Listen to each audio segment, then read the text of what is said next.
The first rule is, don't assume your opponents play like you do. That is, you play your way, and your opponents play a different way. You can't figure out what they have just by putting yourselves in their shoes and figuring out what you would have if you had played that way. Your opponents don't play like you do, and if you assume that they do, you can make some big mistakes. Here's a hand a friend of mine played once where he violated this rule. So he was in early position, and he had pocket aces, the ace of spades and the ace of clubs. One player cold called, and both of the blinds called.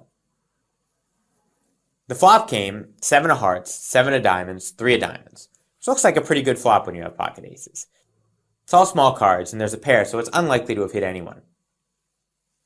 Check to my friend with the pocket aces, who bet, and he got raised by the first caller.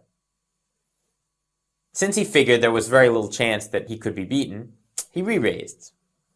The other player raised him again, which was a cap, because this was online. Now his thought process went, well, this player cold called me before the flop, so he's unlikely to have a 7 or a 3.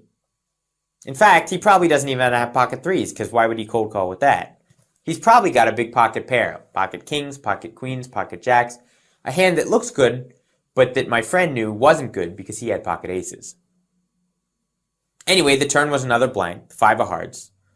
So he bet again, the guy raised. So he said, well, your kings or queens still are no good, and 3-bet. The guy 4-bet him. So he called. The river was a king. And that card scared my friend, because he was worried. He thought his opponent probably had pocket kings, so he was worried that he'd made a full house. So he checked, the guy bet, and he called. And the guy showed him a hand that surprised him. 10 of spades, 7 of spades. So he flop trips after all. It's not that unlikely for people to cold call with weird hands like 10-7 suited. My friend made the grave mistake of assuming that people would play just like him. He wouldn't cold call a raise with a 7, so why would anybody else? Fact is, people don't play like you do, and you have to remember that or else you're going to lose some big hands. Here's another example, but this one's a hand that I played while I was learning. I open raised early. I had pocket kings, king of spades, king of hearts. 2 players cold called me, and the big blind called. The flop came king of diamonds, 7 of diamonds, 5 of hearts. So I had a set of kings and I had the nuts. The only thing I had to worry about really was the diamond flush draw, and I wasn't that worried. So opponent checked, I bet. One of the cold callers called, and then the big blind calls. The turn was the ace of spades. So I still had the nuts except if someone had pocket aces. The big blind bets. I figured he almost certainly doesn't have pocket aces, so I have to have the best hand. Maybe he has an ace, or maybe he's even got 2 pair, like aces and 7s. So I raised, the guy behind me folded, and he 3-bet. I still wasn't sure what he had, but I was pretty sure I had him beat, so I 4-bet. He 5-bet me.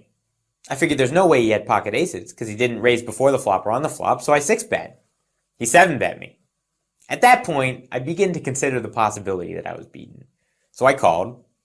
The river paired the 5 of spades. He bet and I called. Sure enough, he showed me pocket aces. I was utterly confused. I raised before the flop and he just called in the big blind after 2 callers with pocket aces. Then on the flop, he just checked and called on a harmless flop like king 7-5. Why didn't he raise before the flop? Why didn't he raise on the flop? I couldn't figure it out. I would have raised it both times. It never even occurred to me that he would have played this hand this way. I just assumed he could never have it because I would never play the hand that way. That was a big mistake, and it ended up costing me a few extra bets that I could have saved.